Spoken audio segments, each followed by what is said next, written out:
සාමාන්‍යයෙන් ගෑනු ඇවිල්ලා කණ්ඩු වෙනවා, කෙල්ලෝ ඇවිල්ලා මෙතන කණ්ඩු වෙනවා මාව කසාද කරගන්න. ඒක බුදුහාමුදුරන්ටත් තිබ්බනේ. ඒ තියෙන අතිමානසික බලය උපයෝගී කරගෙන තමයි මේ දූෂණයෙන් ලක් කරා කියලා කියන්නේ. දැන් මේකේ තියෙන්නේ කියලා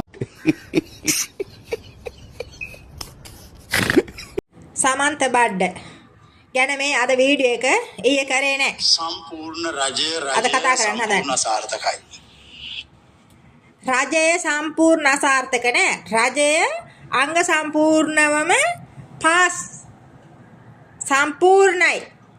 ඒක ඔප්පු කරුවේ ශ්‍රී ලංකාවේ උඹලා වගේ කහර දියනගත්ත කල්ලතෝණි නෙමෙයි. රටවල් ගණනාවකින් ඔප්පු කරුවා ඒක. රජය කොච්චර සමත්ද කියලා.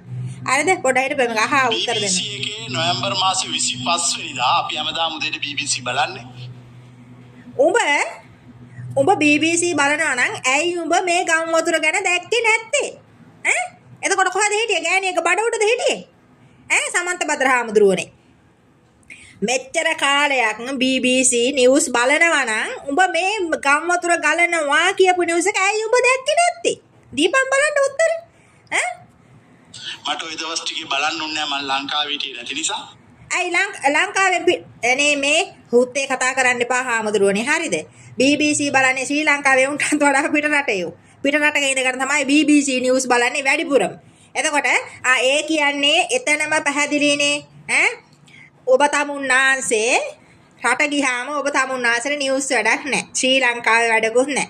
ඈ ගිහිල්ලා සංචාරයේ ගිහිල්ලා කාලා බීලා නටලා සැප ගන්න නිසා බලන්න බැරි වුණා. නැත්නම් මොකද රට ගිහිල්ලා වන් රාජකාරියක් තියෙනවා කරන්නේ.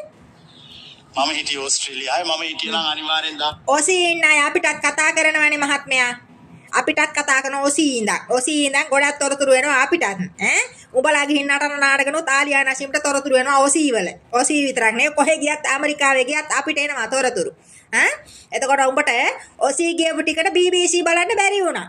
කාටද බං ඔය වගේ හුත්තේ නිවුස් උඹලා කියන්නේ සමාජයට? උඹලා හිතුවද ශ්‍රී ලංකාවේ දැන් ඉන්නේ තනකොළ කනේ උන් කියලා? ඒ හිටියේ රාජපක්ෂලයි කාලේ. අපිත් තනකොළ කෑව කාලය. හරි රසයි. ආපියා මේක හරිද?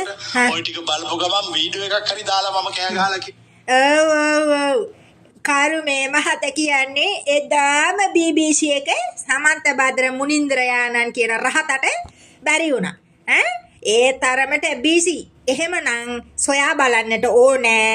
ඔසී ගියාම මොකද මෙච්චර BC වෙන්නේ කියලා. ඔසී ගිහිලා ප්ලෑන් ගහලා ගහන්න තියෙන ගේම් ගහලා ලංකාවට කුණු වැදගෙන එනවා. ඔක තමයි තෝපි කරන්නේ. තෝ වගේ තව යන්නේ උන් ඉන්නවනේ. තෝක කල්ල තෝනි. එනවා මේක මෙහෙම කිව්වා කියලා. මේ මිනිස්සු හරියට මේක පැහැදිලි කරනවා.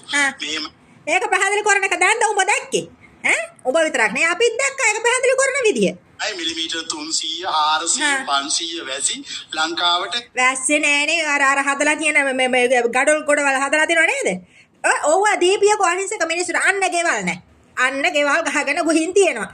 තෝගේ පන්සල් සේරම තියාගෙන හතර වටේම වට කරගෙන පිළිම ගොඩවල් හදාගෙන බොරුවට බුදුහාමුදුරුවන්ගේ පිළිවෙය තියලා අනිත් ඒවා සේරම කඩලා විනාශ කරලා දීපිය අහිංසක මිනිස්සුන්ට ඔය මේ ඉඩම්. තොපිට එව්වට වගේ එකක් නෑ. ආණ්ඩුව කරන පිත්තම දිහා තමයි බලන් ඉන්නේ. ඉදිරි දවස් කීපය තුල ඇති වෙයි කියලා. කො BBC බලමු. හුන්ට BBC බලන්න ඉංග්‍රීසි බෑ. ඔව් උඹට විතරයි පුළුවන්. උඹට සූද්දාගේ භාෂාව හොඳට පුළුවන්. උඹ තමයි ශ්‍රී ලංකාවට සූද්දාගේ ක්‍රම ඔක්කොම ගේන්න උඩ පයින් අනිත් මිනිහා. උඹ සූද්දාගේ ක්‍රම සේරම සිංහල මිනිහට අබ්බැහි කරවන්න හදන්නේ මේක. වෙන කවුරු බලපියව වර පන්සල් වලට ගිහින් සේරම සූද්දාගේ ක්‍රමයට තියෙන්නේ. තොපි යනවනේ උන්ගේ ගූ ගිලින්ද? මම මේට අවුරුද්දකට කලිනුත් ඔය දන් දෙනවනේ. දන්සල් දෙනවා. මම කමෙන්ට් කරලා තියෙනවා මම මේ හාමුදුරුවන්ගේ බණ අහනවා. හරිද? විශ්ව පණිවිඩවල යම් සත්‍යතාවයක් තියෙනවා මේ මුනින්ද්‍රයන් රහතා කියන ඒවලේ නෑ නෙමෙයි. හැබැයි මුන් ඇවිල්ලා ඒවා දාලා අනිත් පැත්තේ විස පොවනවා මිනිස්සයාට. ඒ විස්තරේ දාලා විස පොවනවා. කොහොම මේ දැන් කරන්නේ? හරිද? මං කමෙන්ට් එකක් දැම්මා. ඔය හරියට බත් ගිලින්න යනවනේ.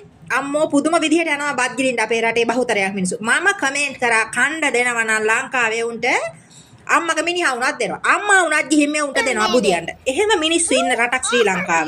BBC බැලුවත් ඒවා විශ්වාස කරන්නේ නැහැ. මොකද උන්ගේ BBC ට වඩා බලවත්. විශ්වාස කරනවද නැද්ද කියන එක නෙවෙයිනේ මෙතන තියෙන කාරණාව. මේ උඹලා මම දැක්ක ඉන්දියාවේ නිවුස් නිකුත් කරනකොට අනුර මහත්තයා ඒවා ක්‍රියාත්මක කරලා. තෝ වාගේ උන් තමා ඊට පස්සේ අනුර මහත්තයාට අනිත් පැත්තට මඩ ගහන්නේ.